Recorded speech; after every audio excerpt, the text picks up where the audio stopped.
Hello. Hello. We should be live. We should be live. Awesome. Hello. Welcome to the Stream of Truth. I am Dr. Tassel Faith Shamebrook. I'm Sean Kelly. And this is a very exciting topic we have today. The title is You Are Enough. And this is part of a 3-part series called the Spiritual Threesome. Sexy. We're starting off. Yeah, sexy title, right? We were thinking trifecta, but then we decided to go with threesome. Yes, threesome seems more playful. We call it the Trinity. Yeah, that sounds so serious though. It really does. I like threesome. Threesome has some more playful connotations. So we're starting off today with You Are Enough. And then the second part in this series is Follow Your Own Guidance. I feel like saying follow your own damn guidance. I don't know. I just feel like saying that. And then the third part in the series is Feel Your Feelings. Yeah. So Sean and I both, from our own intuitive understandings, our own guidance, our own life experiences, and our own work with many clients over the years, really feel that these 3 practices, these 3 concepts are really cornerstones, foundations to our personal development and our spiritual ascension. Probably for me personally, as a psychotherapist, as a coach, as a mentor, if someone said, Dr. Tassel, what are the 3 things you would most suggest me to do to transform my life? I would say these 3 practices. Yeah. So for me, these are just really meaty, really important, so helpful, and super foundational. I agree. Yeah, totally. So, and just to get into the foundational aspect of this, it has really come through my guidance from my guides that this idea, this orientation that I am enough, you are enough, is really a foundational incarnative expansion in this lifetime that we're in, and possibly in all lifetimes. Yep. Eternally. This orientation. And what I think is particularly interesting is that for most of us, we are living in a society, let's just say our Western society, where the external orientation is pretty much the opposite. I would say there are continual, pervasive invitations for all of us to think that we're not enough. And what I find really interesting about this is I don't believe this is a coincidence. I believe that we chose to incarnate in a society like this so that we could fully remember and ground in that indeed we are enough, and that it's not being given to us. Yeah. It's not being given to us at all. Yep. So this is the way we really own it. This is the way we really know it is who we really are, by growing up in an environment where we are externally experiencing the opposite of it. Yeah. And I just wanted to say good morning and hi to Joe and Jamie and Neo as well as here. Hi, everybody. Thanks for joining us. Awesome to have you here. I just wanted to add that I see that in almost every incarnation there's 2 core primal woundings that are almost inevitable to occur. The first one, which is the most profound, is the separation from the mother, which is analogous to this separation from source. So we basically come into this world and then get disconnected from our perception of God. And so from then on, we don't feel whole. And until we realize that our connection has never been severed, that we're one with God already, that's one of the major sort of pathways that we're going to travel with realizing our divinity and stuff like that. And then a sort of a part of that is the you are enough, or the idea that we are enough and that we're perfect as we are. Um, and I think that those two things are the primary movers of people. We're always trying to be either enough in the eyes of others, or we're trying to be enough in the eyes of ourselves, all in an effort to find our wholeness, which started when we were born, um, feeling lost or feeling disconnected from source. So, yeah, I think those two things are very interconnected as well. Yes. And Yeah. I love what you brought up about the wholeness piece. And I'm wondering your opinion. Do you think that with these three practices that we're outlining in this three-part series, you are enough, follow your own guidance, and feel your feelings, that these are a pathway to really embody our wholeness more and to feel that connection with source? Yeah, I think so. So I think that there's two sides to it. Um, there's what we see in the external, and then also what we witness in ourselves. And I think the goal is to get to a place of acceptance and forgiveness in all of that. Um, and one of the ways we can do that is by sort of learning how to be okay with what we perceive as inadequacies in ourselves or in others. Um, like we're not able to see our own perfection until we can see perfection in others, or vice versa. So there's two pathways to travel to find your wholeness or your perfection. You either do it alone or within yourself. Doing it that way is more challenging because you don't have the mirrors. Um, or you learn how to accept everyone unconditionally, which will give you the space to accept yourself unconditionally. If we remember that when we're not accepting other people, we're truly just not accepting ourselves or an aspect of ourselves that we're observing in them. Um, Once we accept all of that, it becomes easier because, uh, like, for example, if you have a bit of a mean streak in you, like you can be a little reactive and get a little mean sometimes if you get angry, you can sort of look at other people that get more angry, right? And go at, I've done pretty well because I'm comparing myself to these other people.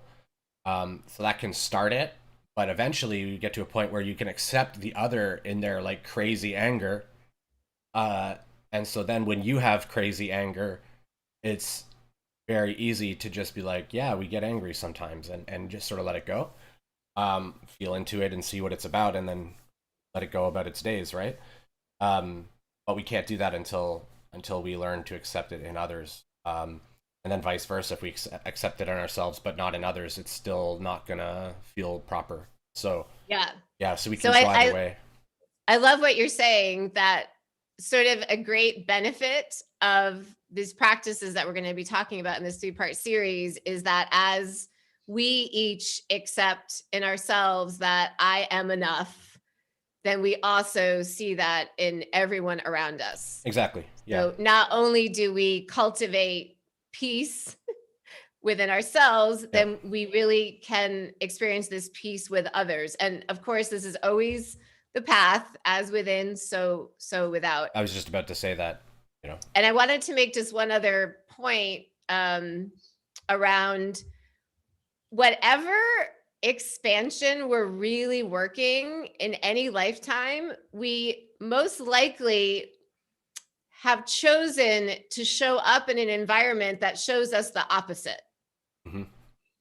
so that we can really know it in ourselves. It is not given to us. So at the end, when we really embody it, we know it has come from within us. It has not been an external gift to us. Yeah. And I just want to make one more point around that. So any situation that you are experiencing, like another example would be if you came into a family that was not able to give you unconditional love.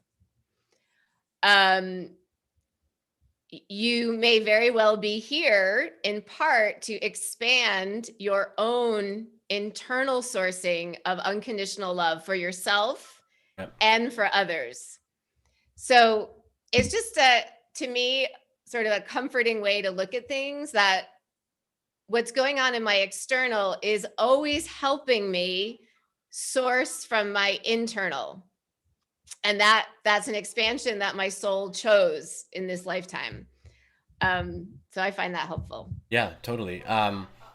We're always, like you said, we're always shown the opposite, and also we can't experience unconditional love from others until we unconditionally love ourselves as well. Yes. We'll end up seeing or distorting like a phrase or something where we don't see the love that's there. So even if they are giving us unconditional love, we'll see judgment that isn't there and stuff like that. We'll create from our narratives and stories that we're holding, we'll create a problem that doesn't even exist. Um, Yes. and That's why it's so important that um, whenever we're like not happy with what people are giving us, we have to look at within, right? Why are we not happy with that? Why why do we still feel craving for this or that? Because really, what they're showing us is, um, areas that we need to develop um, in ourselves, and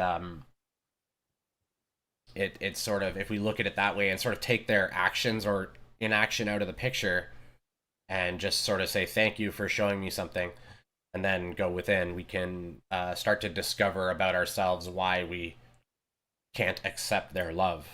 A lot of times they're giving love, but it's just in a way that we have perceived to be not ideal, right? So, like, for example, a parent who's trying to force a particular education pathway on their child, they tend to be doing that out of love, right?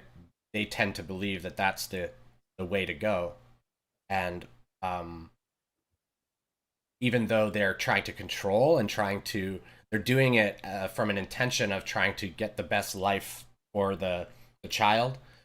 Part of it may be so that they can live through the child in some way, and do that type of thing. But um, basically, you could choose what to look at in that scenario. You can either look at their attempt to control as, them trying to take your freedoms, or them, infringing on you, and that type of thing. Or you can look at it the other way and say, well, they love me, they want what's best for me, this is what they think is best, I disagree, and leave it at that. So we sort of create our own story of how we're experiencing what they're doing, um, and we don't have to perceive the negative stuff negatively. We can look at the positive components to it. There's always love in there somewhere. Yes. So I feel like this beautiful point you're making is that as we heal, expand internally, and we carry internal stories of unconditionally loving ourselves, and having faith that we also can be unconditionally loved on the external, then as we carry those internal stories, we will see the external stories play out in that way. Yeah. Yeah. As within, so without. If we believe that everyone loves us and treats us well, and we truly believe that in a purity, even people that are treating us objectively not that great, we're not gonna notice that really. Yes. We'll notice instead how maybe this person is usually much meaner or something, and now they're a little more chill. These types of things. So, but basically, all of these things that would disturb our peace in the past make us question ourselves, question our worth, question why these people are doing these things. All of those things just fall away because there's no story there that's perpetuating the negativity. So you don't notice anymore. So somebody can be like really rude to you. Remember that guy that in the bar that was making fun of me with my hair? Yeah. I went like this or something. Yes. My hair was everywhere.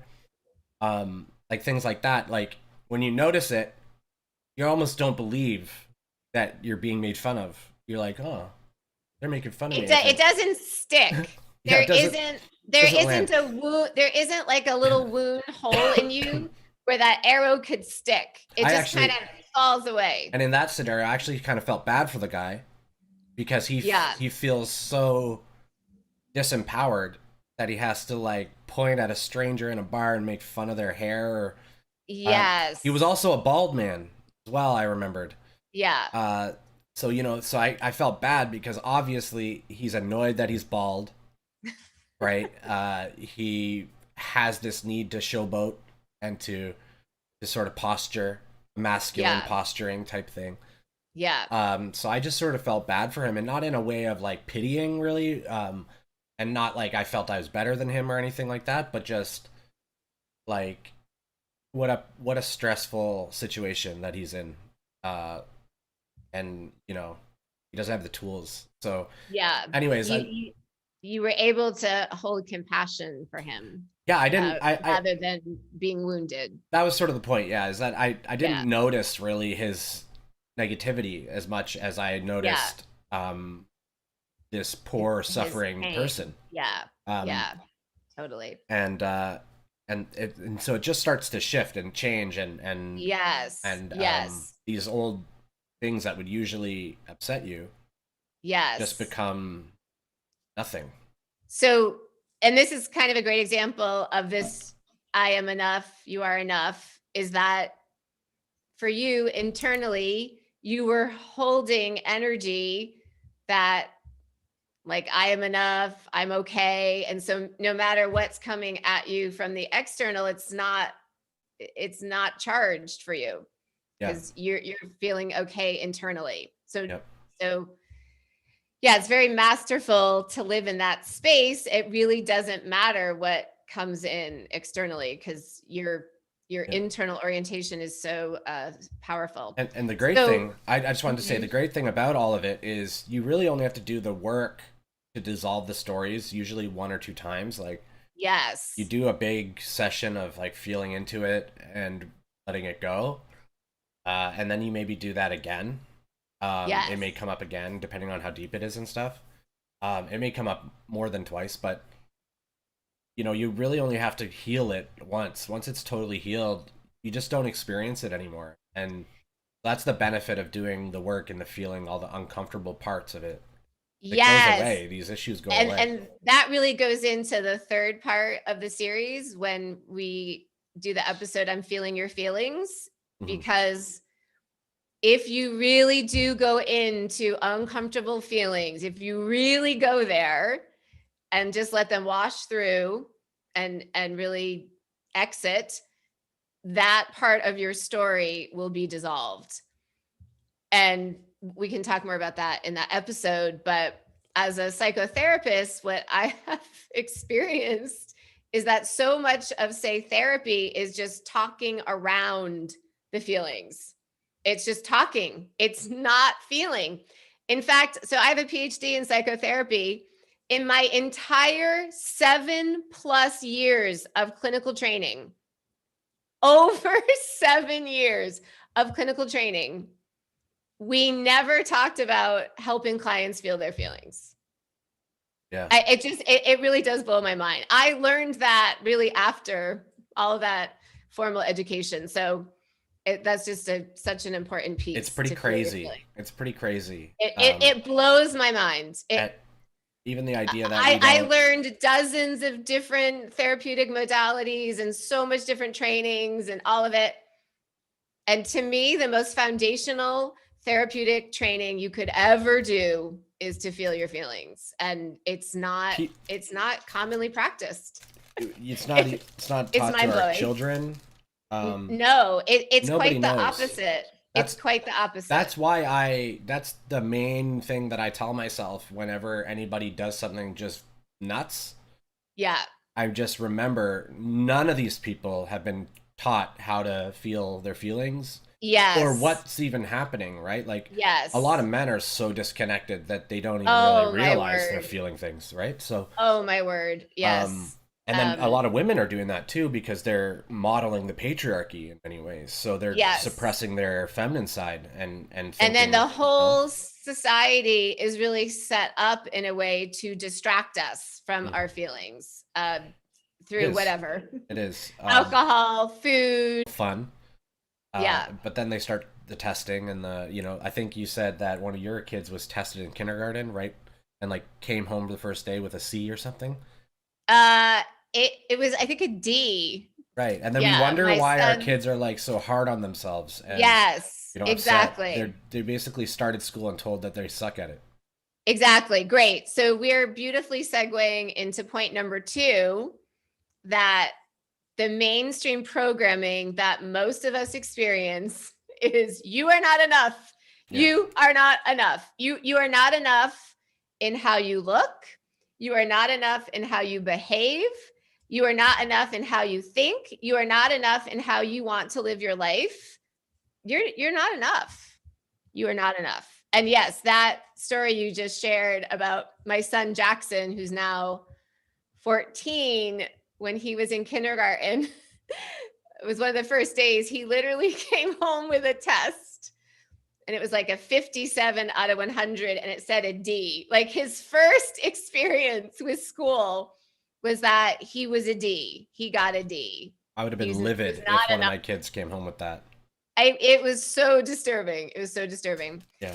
So um, we're going to talk a bit more about this in this episode of practices of how to let go, dissolve this mainstream programming. But one of them is just to notice the continual invitations around us externally for us to believe we're not enough. Almost any TV commercial is around, well, it's either around distracting ourselves, so like eat this, drink this, do this, or it's, oh, use this so you can be better. Yeah. Distract, improve. Distract yourself, improve yourself. Distract yourself, improve yourself. I would like to say, just because I hear this stuff a lot, and we were talking earlier, you had mentioned watching TV and things like that. Um, so it's a very important thing to notice. Our diet isn't just stuff we eat. Think of Yes. everything that comes into our Yes. consciousness. Our Yes. diet is that. We take in information and stuff from everywhere, and then we have an experience of it in some way. So if we're watching things that are freaky for us, or if we're watching things that bring us to places of imbalance, if we're watching things that are disempowering to particular groups, or that are just sort of nightmarish in various ways, it could be documentaries, things like that. There's nothing wrong with watching any of these things. But what's important, I think, is to take note of how you feel about what you're doing. Exactly. So we have a built-in guidance system that is constantly with us. So whatever we're experiencing, if it doesn't feel good, then this is a sign perhaps to just let that go and just not bring that more into your reality. Yeah. I love what you said, that our diet is not just what we eat. In fact, in a way, just what we take into our consciousness is the most important diet that we can really be mindful of. Yeah. What are we taking in? What are we consuming into our consciousness? Also, the less aware we are of. So I've talked before on the stream about how as we awaken, we start to hold more light, and sort of we don't hold more. What we do is make a use of more light in our Okay. awareness. Mm-hmm. So we're always holding sort of the same amount of light, but it's distorted and jumbled and stuff. And so then as we purify, we be able to see more and more. As that awareness expands, we begin to notice the subconscious cues that would have in the past formed some of our behaviors, led us down certain pathways. Yes. So like yes. we may notice some McDonald's advertisements, for example, Yeah. just on the TV or whatever, um, in the less conscious state, we wouldn't notice this sort of subliminal nature of that programming coming in, that Yes. we're later a desire for McDonald's may bubble up. We didn't even notice Yes. that we saw an advertisement, because we were not aware really of where our consciousness was going and what was getting pulled in. Yes. Later, we begin to become more aware of it and can more deftly mold the experience we want to have around these stimulus. So, Yes. So I love what you're bringing up, that we can notice. Oh, I'll just say, as a woman, I'll give an example of there's so many invitations to try to be more beautiful or look younger. yeah, Um, I mean, honestly, one could spend your entire waking hours on, beauty and de-aging. It's a lot. yeah. It's a lot that comes in. So we can notice, oh, look at, here's a commercial on like an anti-aging cream. Half the So, commercials are like targeted directly at women as well. A lot of yes. them, 35 plus or 40 plus, trying Yes. to get, you want smooth skin, all Oh these. my It's gosh. just, yeah, it's bananas. It's it's bananas. So we can notice the invitation that comes in for us, first of all, to feel there's something that's not enough. My skin is not enough. The way it is, it's not enough. They're telling me it's not enough. And then we can be the observer to our mind that maybe wants to act on it. Oh, maybe I should get that cream. Maybe I need that cream. Maybe I'm not enough.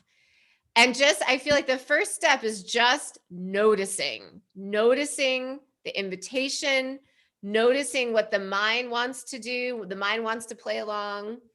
And then just being the observer of it all. Yeah, And how does this all feel? How does it make and we're not saying, it could be that it feels okay. It could be that when you run it through, you think, oh, maybe I will try that out, or maybe I won't. But just running it through your own system, not letting this external orientation overwhelm your system, overwhelm your programming. yeah. And you get to a point where these things, or you should eventually get to a point where these things have no real meaning in and of themselves to you. And then at that point, that's when you start to be able to use the distraction tools for spiritual growth. Mm-hmm. So, like, I don't even know how to describe this. So, a lot of people will say stuff like violence or scary imagery, stuff like that lowers your vibration, all these types of things. And that is true, but there are people that are here that will feel called to go into those places. That will feel called to learn how to sit in these energies. Um, and That's really interesting. Could I just quickly share, because you were here in Nashville and we went to a very gory, yeah, violent, haunted house with my kids. And it's just really interesting what you're saying, because previous to that experience, I was very much in the orientation of, oh, I don't resonate with that type of energy. It could lower my vibration, or maybe I'll invite in those experiences if I'm holding that energy. And for whatever reason, I just felt very open to all of it. And I could even see the beauty of the goriness. And it was very creative. You kept it saying, was, yes, that's what I kept saying. Oh, this is so creative. I'm amazed at the creativity. And I guess I felt like I wasn't thinking dualistically in that moment. I yeah, wasn't like, this is bad. Not this is good, but this is bad. yeah, It felt like, as a creator, as a fractal of God, that I could just see the beauty in all of it. And right. it felt so freeing. Yeah, and I'd like to share as well that the way that the service to others or positive polarity experiments in darkness is through conscious work in consciousness. So either dreams, they may have dreams of like power, being an all powerful type being, and experimenting with manipulation and or other dark concepts, um, pretending basically pretending because part of what they have to go through is a sort of understanding on where these impulses form from, and understanding about themselves their own dark pieces, and letting those play a little bit without doing so in the world, and harming people, right? So um, that's, you know, a lot of people will have intrusive thoughts or various things like that, and these are, you know, to the people who won't go into those feelings, those people will always be perturbed by those types of things. Like, so when they have, you know, they have gore show up on TV and they can't handle it, um, because they are not willing to go into those feelings. And you don't have to, but in order for that to be in order to remain balanced in those scenarios, you have to go in and look at it. And so Yes. that's a lot of the way that we start to use TV and stories of any kind, is we start to really try to be in the story a bit so Yes. that we can pretend and then gain consciousness or evolution, like learning from these stories. Yes. And you and I have talked about, um, you and I have shared with each other some, I would say, darker experiences that we have had where we did some things in our lifetime that, in a way, felt very out of character Right. and felt kind of awful. There's a lot of shame and guilt. And what we were saying is that we felt we were called to do some of these things so that we could hold understanding and compassion as, you know, it coaches and therapists for other people who may do the same things, that this is part of a path Yeah. of having some of these experiences so that we can know a bit of the dark side, so we hold compassion for it, that we don't other it. Oh, that's something other Right. people do, Right. I don't do that. Joe said something great too. He said, "You see much light in the dark and scary. The contrast is crystal clear." Excuse me. Whew. Yeah, and that's perfect. Yeah, that's exactly it. Like, in all of that darkness, it makes it very easy to see something that's light and bright. Um, Absolutely. and yeah, so I guess I just wanted to say some of that because I wanted to pull away a little bit from the narrative of the more mainstream spiritual ideas that if you watch these things or if you listen to heavy metal, it lowers your Yes. vibration. Your vibration doesn't have to be like, if we remember that the external thing is matching our vibration, Yes. uh, it will resonate with us or it won't. But um, the Well, and external thing, our vibration is coming from the internal. right, we So set our no, vibration. yes, So if we right. believe listening to heavy metal will make us sad and depressed and whatever and Yeah, lower our vibe, then then it it will, will. Yes. right? But And if this is also the yeah, way that we just cultivate peace with whatever is going on externally. yeah, That we don't have to other it. It doesn't have to be bad. We can often see creativity or beauty right. in almost And anything. that's how we dissolve duality.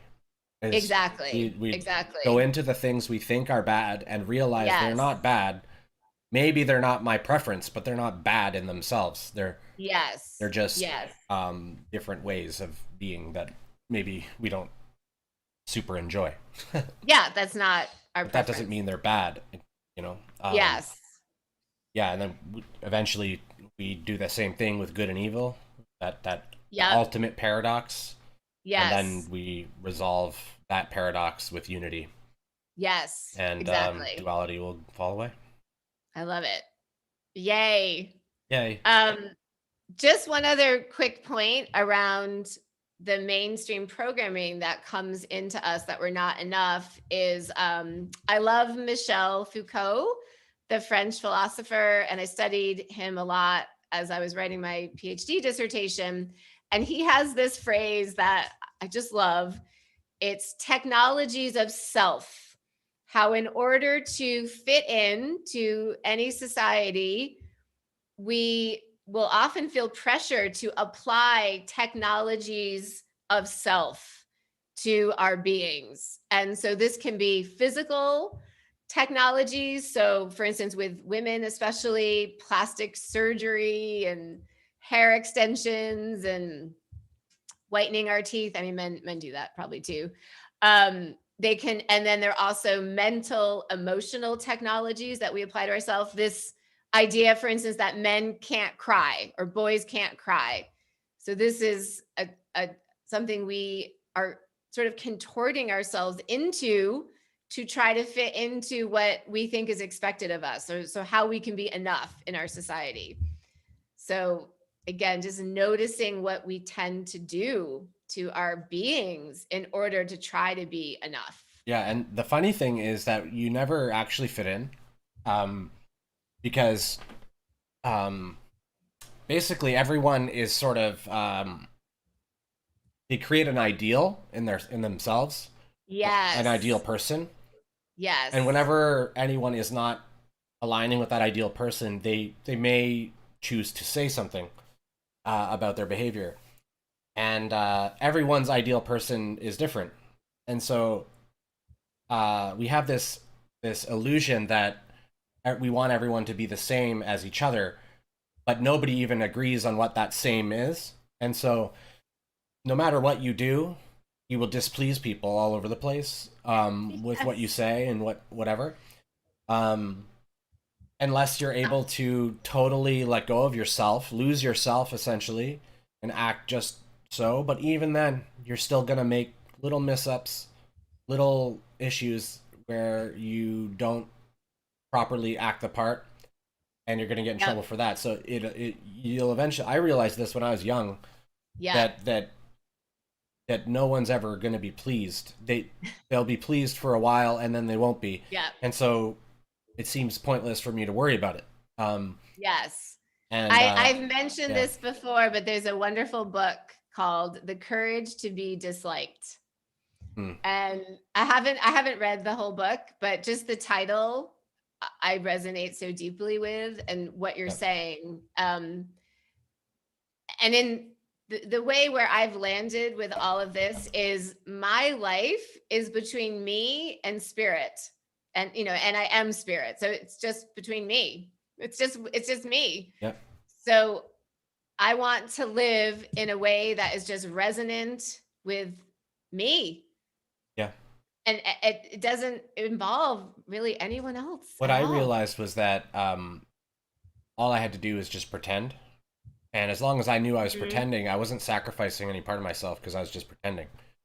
So I would just pretend to care about certain things or Yeah. whatever it was, just because it was easier to do that than it was to bother with. Maybe I didn't have the courage to be disliked at the time, probably, Yeah. um, Yeah. and it just seemed easier to just pretend. But the good thing about that is I knew I was pretending, so I'm not embracing these like stories really Yeah, at that's really interesting. those I younger had ages. a different experience where I really strived to be the perfect daughter, the perfect student, the perfect girlfriend. Just I strive to be perfect.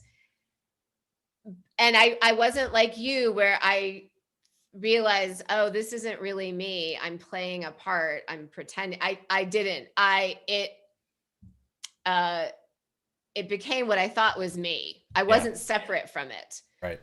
Um, and this gets into our third part of what we were discussing today is how you and I both were able to largely get out of this mainstream programming that we're not enough, and more embody that I am enough. And so if it's okay, maybe I'll just continue Yeah, my yeah, story. of Okay. course. So yeah, so for the first part of my life, I would say I pretty much completely abandoned myself. Almost just 100% disconnect from myself. That was the way I perceived I could survive my childhood. was to do that. And as I said, I just became like almost like a Barbie doll, literally, um, of this like perfection. And and I followed a lot of the mainstream programmings for women. I I think part of the reason that I went into modeling was, that's how I can be enough. I can be enough if I'm a model. That's what it seems a woman, the ideal is for a woman in our society, a young woman to be a model. I think that's why I went into modeling. Um, I think that's why I studied so hard in school. I was basically the valedictorian of my college class. Oh, if I'm the valedictorian, I'll be enough. Um, and then I think probably even a part of me in getting a PhD was that same programming. Like, oh, if I'm a doctor, then I'll be enough. I mean, I also was super interested in psychology, so I don't think that was the only reason, but I think it probably was part of it. So I lived most of my life just trying so hard to be enough and to embody these certain identities. Oh, I was a model. Oh, I'm a doctor. Oh, I was the valedictorian. And I thought, well, then maybe I could be enough and I could be loved Yeah, interesting. externally. And so then what happened was I went through this extremely brutal divorce custody situation where my ex-husband and I just, we were battling it out in the most mainstream way possible. And we both were doing it. So there's no, I'm not saying my ex-husband was the bad guy at all. We both were battling it out with each other. We yeah. And what happened was on his side, he had all of these letters against me from people we knew, uh, really character assassinating me. Really, that I was an awful person.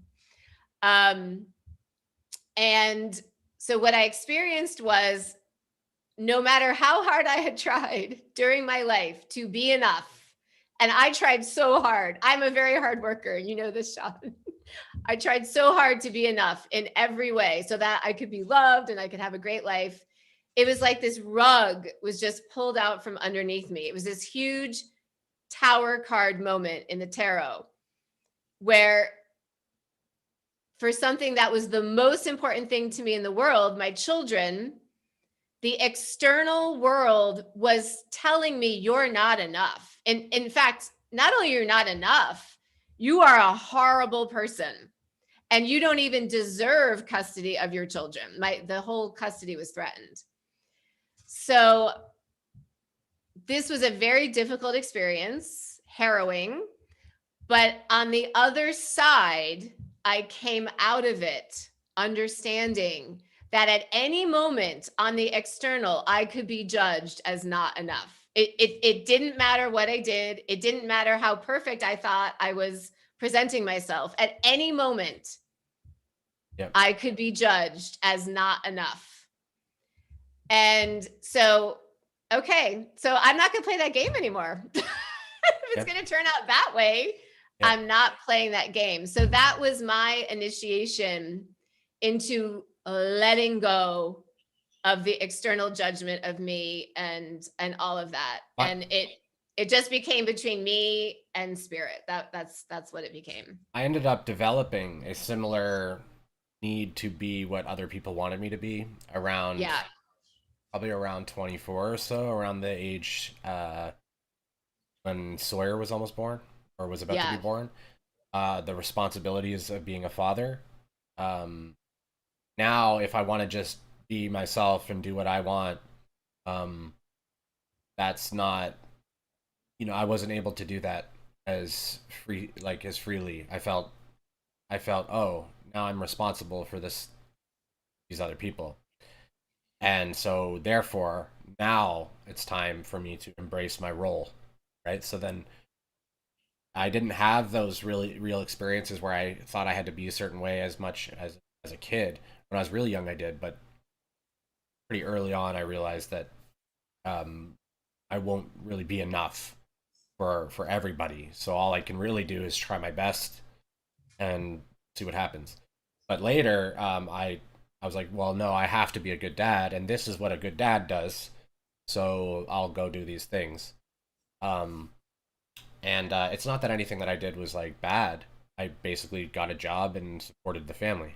Um, but in hindsight, that route that I chose is not the route I probably would have went if I knew that I had any pathway available, that I could go whatever way I wanted, that I could have just started my business, or I could have, whatever. Um, so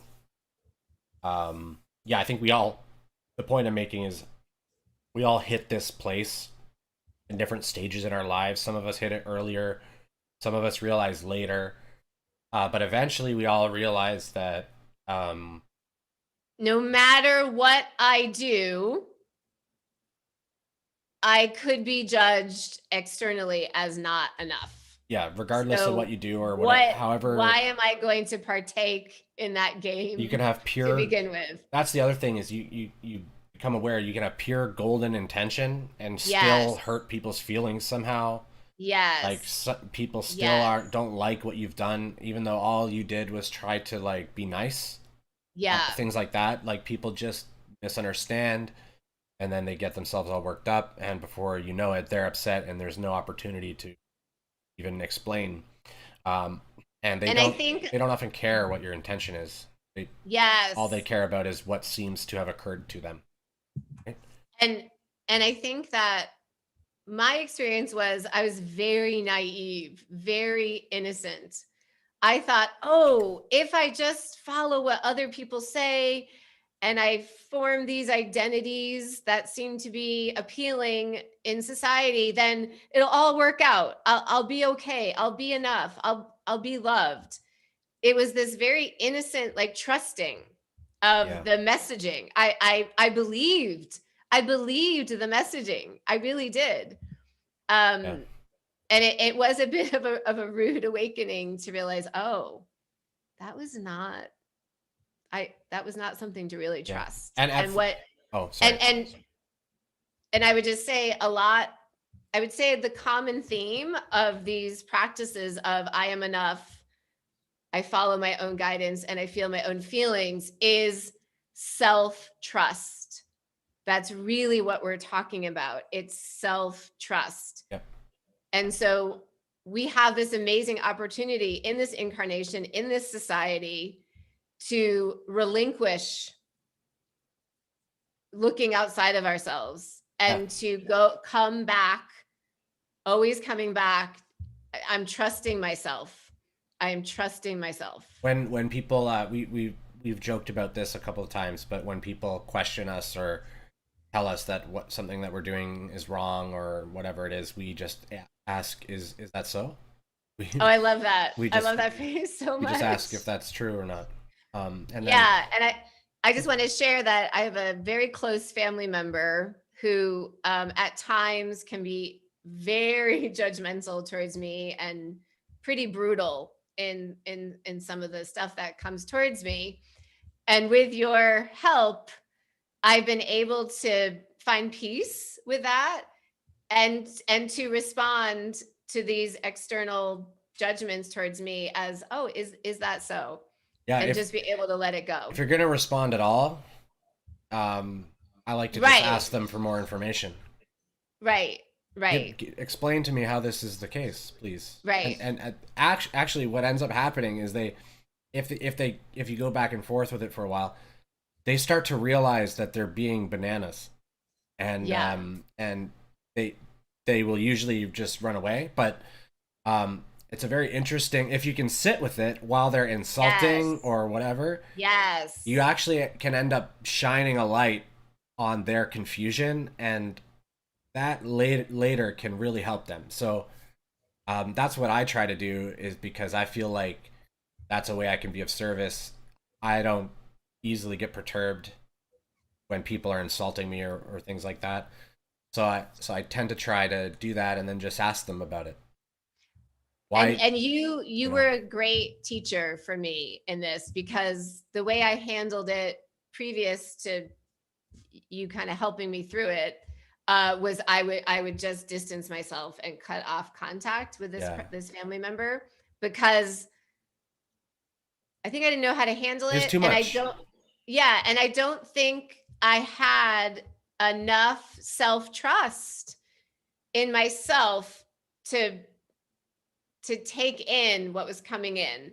Yeah, So it was a lot of different expansions, but, and it's perfect either way. So like yeah. And yes. sometimes And we're not ready to sit with it, and that's okay. yes, That's yes. okay. So And yeah, if it feels really abusive and it's really bothering you and it's affecting your life, then the best thing to do at that juncture is most likely to stop contact. But it feels like a bit of an expansion if that self-trust is being developed, that, oh, even with this coming in, I'm still okay. I'm still okay. yeah, yeah. Um yeah, did you fully go through your story of how you came out of the programming, or you weren't really in the I programming? didn't really jump. The only real one that I dove like head first into was The Good Father. Okay. So um, that was the one that I really grabbed onto. Also, I noticed that, like, in my relationship with my parents, like, I noticed that they seemed to just like my sisters more. My sisters were Ah, more by the book. Um, yes, yes, and so they were more working within the normal or the expected behaviors, and I wasn't. yes, And yes. so in what I ended up observing, which is not the case, but I was observing that my parents just liked them more.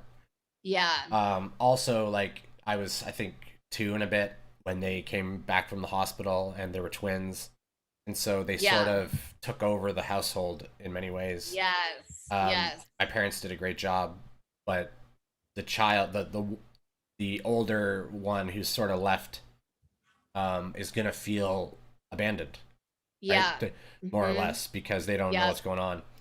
Um, and so I had, I think, some of that, and then I started to notice that it just seemed like people liked my sisters more than they liked me, Yeah, and I had the same experience growing up. so there were some roles that I grabbed onto, I guess, that I noticed seemed to be getting love, right? So Mm-hmm. like Mm-hmm. school, so I ended up going to college for computer engineering, even though I didn't really want to do any of that. Um, it was the closest thing I could think of, something I could do that I wouldn't despise. So I did that, and Yeah. then um, did some other things. But eventually, just I got really into those roles, like really into the IT guy role. Basically, Yep. the standard type of like masculine success type roles. I Yes. ended up Yeah. grabbing onto those because if I didn't, I felt that it was almost a conscious thing. Yeah. I like, because at the time I was still very aware that people were putting on masks and like wearing Yes. personas based on Yes. what their objectives were, and that everyone was sort of fake. And so I was like, well, I guess I got to join them in this. And then jumping into that, before I realized it, I was in the story too, and was Yes. now just as programmed. And so it was almost like Yeah. I was resisting joining the Matrix for the first Mm-hmm. 20 years, Yeah. and then I got my ex pregnant and was like, well, I better join the Matrix. And so then I like went to sleep or something. It was Mm-hmm. almost like I was awakened and then went to sleep later and woke up again. Yeah. That's almost Yeah. what it was like for me. Um, Interesting. it's like I knew my sovereignty innately, Yeah. and then decided to put it aside so that I could be a good dad or something. Okay. I'm not sure exactly, but that's sort of, So, like the desire to be a good dad, which is a beautiful golden intention, in a way, made you feel like, oh, to be a good dad, then I have to do this. yeah, And I that, thought a good dad was ticked these certain boxes. And so yeah, if I just had to make sure I ticked these boxes, yeah. and um, and then I would be a good dad. And then if I'm a good dad, that's the only thing I really cared about, was being a good dad. It's so interesting because even last night, you and I had a conversation about how I'm trying to unravel myself from the programming of what a good mother is. Right. And maybe we could do a whole nother show on this about parenting and the mainstream programming, because there's so much there. I know there's so much pressure on dads. And then something I was sharing with you is that it can feel like, as a mother, the mainstream programming is you must sacrifice everything for your children, and Yeah. you must do everything for them, almost like a slave. Otherwise, you don't love them. And it's kind of the same on the dad side, but Yeah. you're supposed to do it silently and powerfully. Like Yeah. you're And provide all the money. yeah, you're supposed to provide the money and the safety, Yeah. and you're supposed to do it without grumbling and complaining. You're not Yes. supposed to Very feel anything about it. stoically. Yeah, you're Right. supposed to be Very strong, stoic. confident, and Yes. assertive, Yep. and anything other than that is Is not. you've fallen off the Yeah, mark. yeah. So you end Yeah. up detaching from your family. You end up pulling away Right. from everyone because Right. if you're too close to them, they might see you. And if they see you, then Yeah. maybe you're not going to be a good dad Yeah. because they've seen weakness, and a good dad is not weak. So, I would love to do yeah. a show just on this, on parenting and releasing ourselves from the matrix programming around parenting. Yeah, yeah. I think Um, it's pretty easy to do once you start to notice the sameness of all these stories. Really all we have to do is look at one and go, "Oh, yeah, I thought this and that, and I know that's nonsense." And then you can almost just get rid of it. I think the parenting one is can be very compelling Yeah. to get into the programming, because I care what my children's Yep. opinion is. Yep. And they see, for me, they see other moms acting a certain way, and they're young Mhm. and they're not really aware of the programming yet. So Right. to me, part of what I do find challenging about removing myself from the parental programming is it's not just me. It's No. my children are involved, They have and a other perception of how you're supposed to be. Also, yes. So that's also, what's more challenging for me. also, for whatever reason in our society, we don't see children as sovereign free beings. We see them as our products, as our chunks of Absolutely. ourselves, or our objects that we own. And Absolutely. Absolutely. we don't see them as these little humans with free will generally. We see them as uh, these objects that we own that we have to keep safe. Uh, Yes. and Absolutely. so Absolutely. we we dishonor their sovereignty by putting all these restrictions and rules on them. Yes. And we're doing And it from a good intention. We're trying to keep them safe, but we're yes. what we're often neglecting is that they are a soul that's come in and is trying to experience certain things. Part of what they're supposed to Absolutely. experience is some resistance from us, so there's like a balance there. And I'm not saying that kids should just be let them run into the woods and maybe they'll come back. I don't mean like that, but there are so many things that if we just watch ourselves a little bit, like for example, my kids I think they put a drink on a certain table, and my mom doesn't like that drink on that table, but it's okay on the other tables. And these Okay. types of, and I'm not trying to make fun of my mom, but she's just has these very particular, right? Yeah. But this is an Hmm. example of um, like the child is putting their drink down. You ask them to put it down on the table when they're done with it so it doesn't make a mess. They go and do it, but they put it on the wrong table, and you say, "Oh, not that table. I said that table." Right? And it's It's nuts. Confusing. It's nuts, and Yes. it's confusing for the child, Yeah. and it's all based out of this weird idea that this table's not appropriate for a drink or something. And so Yeah. I know it's a silly example, but we have all of these things coming up, and where we have to push our desire onto the child, and Yes. a lot of these ideas are made of basically just nothing, nonsense, just yeah, Well, things that we think will make us feel better basically, yeah. rather than perhaps sitting with our more uncomfortable And they can even feelings. be things as like almost OCD type things, like Oh, totally, the totally. napkin needs to be this way, And whatever. another point, just to piggyback off what you were saying, is that um, it's very easy to lose sight that our children have come in with their own soul's plan, with their own sometimes challenging situations that they're going to experience for their own expansion. Yeah, And this has been a real growth point for me. You and I both are in divorce situations and children going back and forth to different houses. And my son at times struggles with this and sees his other friends who their parents are still married. And there's a lot of pain there for him. yeah. And it's very easy in a 3D way to just be like, oh my God, I have failed my son. Look what I've done to him. He's so unhappy at times and it's hard for him at times. And I messed up. But the larger picture is we've all signed up for these lifetimes and they're all gifting us with so many treasures of expansion, and to be able to find peace with the expansions that our children are going through. Yeah, yeah. Just Um, as we went through various challenging things in our lives that ended up making us yes, stronger, they're doing the same yes, thing, and part of our job and is to let them do that. I think part of, say, going through trauma as a child is that you don't want the same thing for your child. You do Yeah, not want your child to go through trauma. So I'm using that's kind of a charged word. But it's really just challenges or expansions. So being yeah. able to just see the perfection and the beauty in their soul's plan and their life path, and being able to let go Yeah. and have peace. And yeah, You can it's imagine if they interesting. never encounter anything challenging from Yeah. 0 to 15, and Yes. then suddenly they encounter something really difficult, it's gonna throw Yeah. them so far for a loop.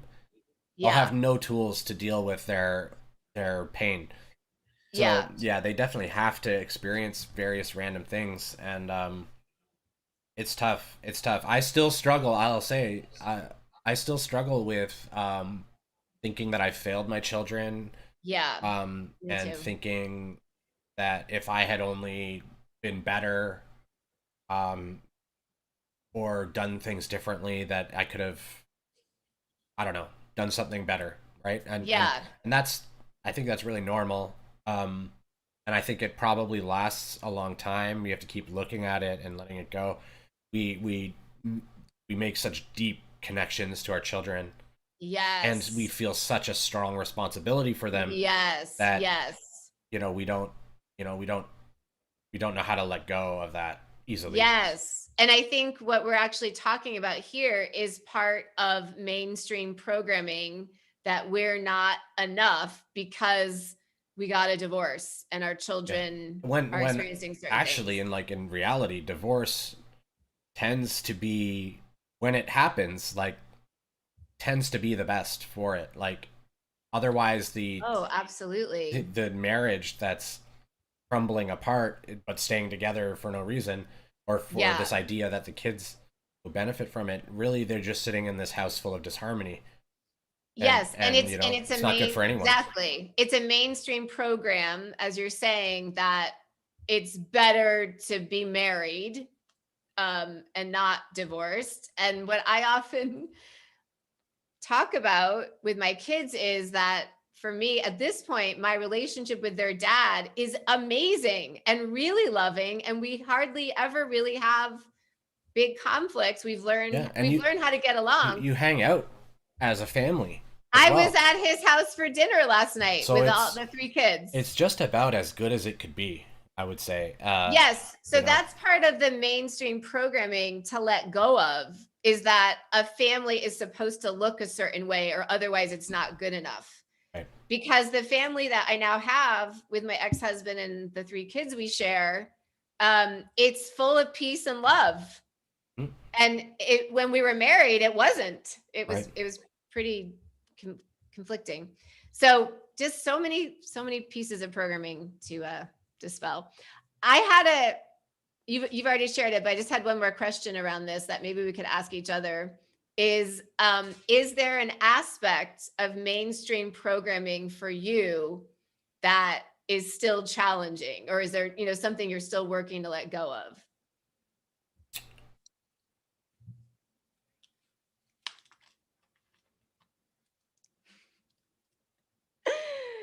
Um, Your face looks really cute. the only thing that I can think of is I have this imbalance in uh my anti-authority stance. Okay. So essentially, I think somehow when I was younger, I noticed people are trying to control everyone. There's people that own Yeah. everything trying to Yeah. control everybody. I noticed that when I was young, 12 or something, and then I read 1984, so Yeah.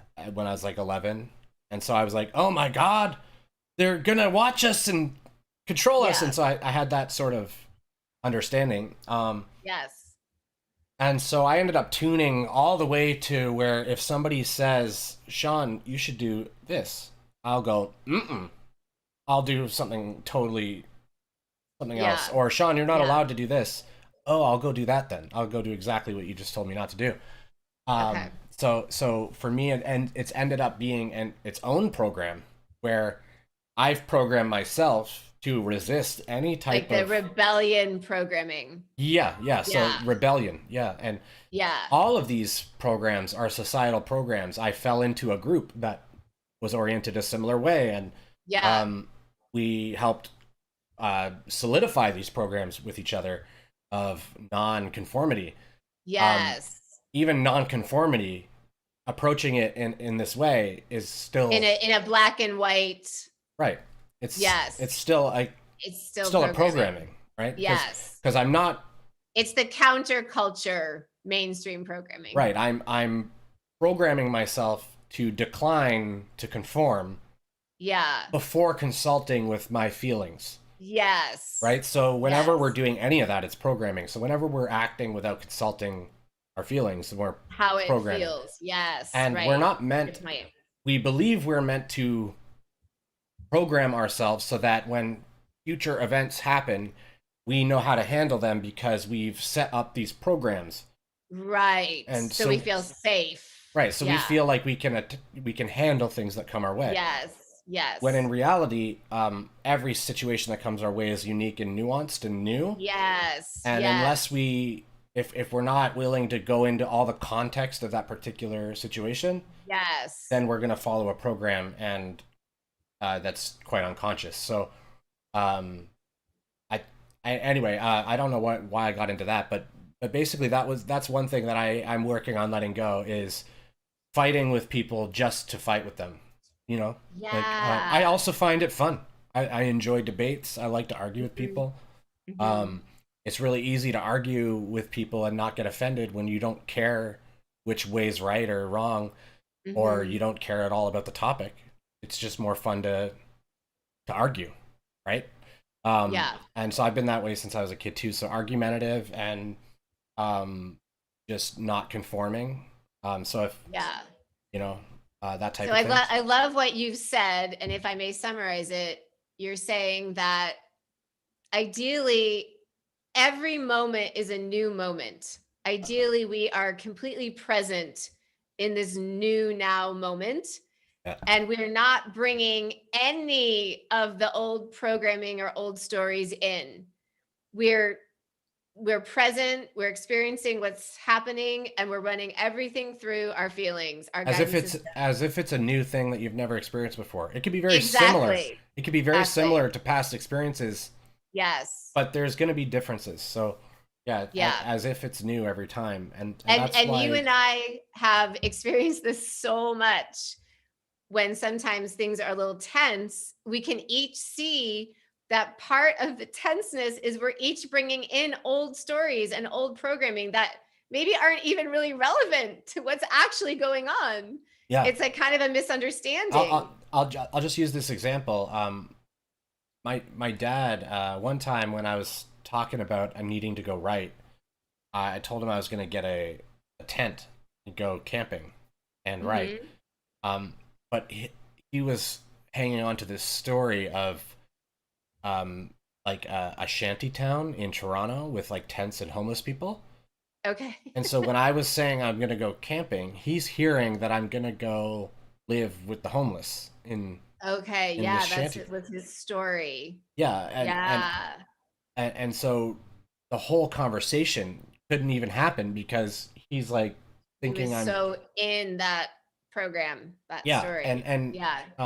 and that's the only way that the logical mind knows how to make sense of what's going on is Yeah, it's because like I there's saw just this before yeah, and this is what there's so many inputs constantly coming into the conscious mind that these stories, little boxes that we can place things into is kind of a shortcut yeah, for the conscious mind. it helps us think we understand what's happening. Yeah, But we you can could place tell things. in this type of scenario where my dad's thinking I'm going to be homeless, that's not Yeah. what's happening. That's not what I'm Yes. saying.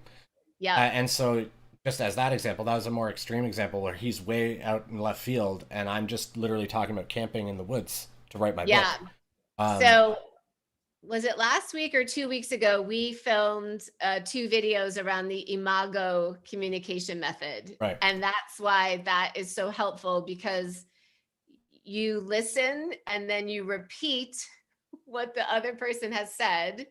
And it kind of goes back and forth like that. And it's you and I have found that when you actually repeat what the other person is saying, you listen to it in a more active way. So even between you and your dad, that could have been helpful.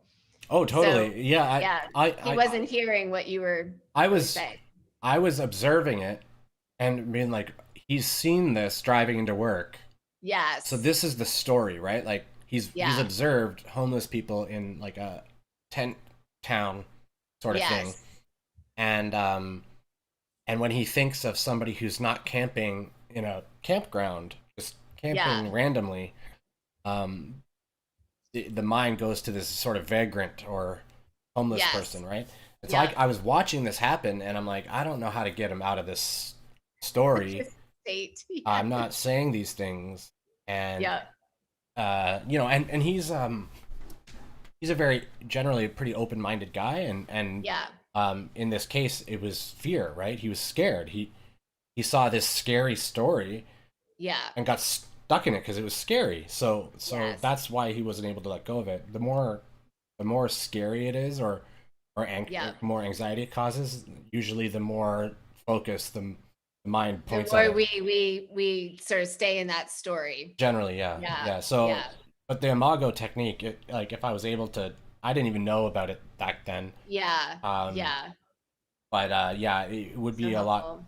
helpful to decon- deconstruct what's going on there. Yeah. Um, So your answer to the question of are there any aspects of mainstream programming that you're still a bit challenged by? So you said, yeah, this sort of rebellious programming that I learned from an early yeah, age. yeah, like And so if I were to answer the question, um, do you want to ask it to me just so I get it straight in my head? uh, I don't even know what the question is. Oh, I'm sorry. The it's question okay. is, are there aspects of mainstream programming that you still find challenging? Is that right? Yes. Okay, sorry. Yeah. It's Yeah, okay. Um, yeah, I think that I I find a lot of it still challenging. Like I haven't overcome every aspect of mainstream programming at all. Um, and we talked about like the good mother programming is very challenging for me. And then another one that comes to mind is beauty and aging programming. Um, which I think probably for most women, it seems like that is a pretty big program to overcome. It to me, the program can feel like maybe one of the most important aspects of me is how I look Right. as a woman. That it can feel like that.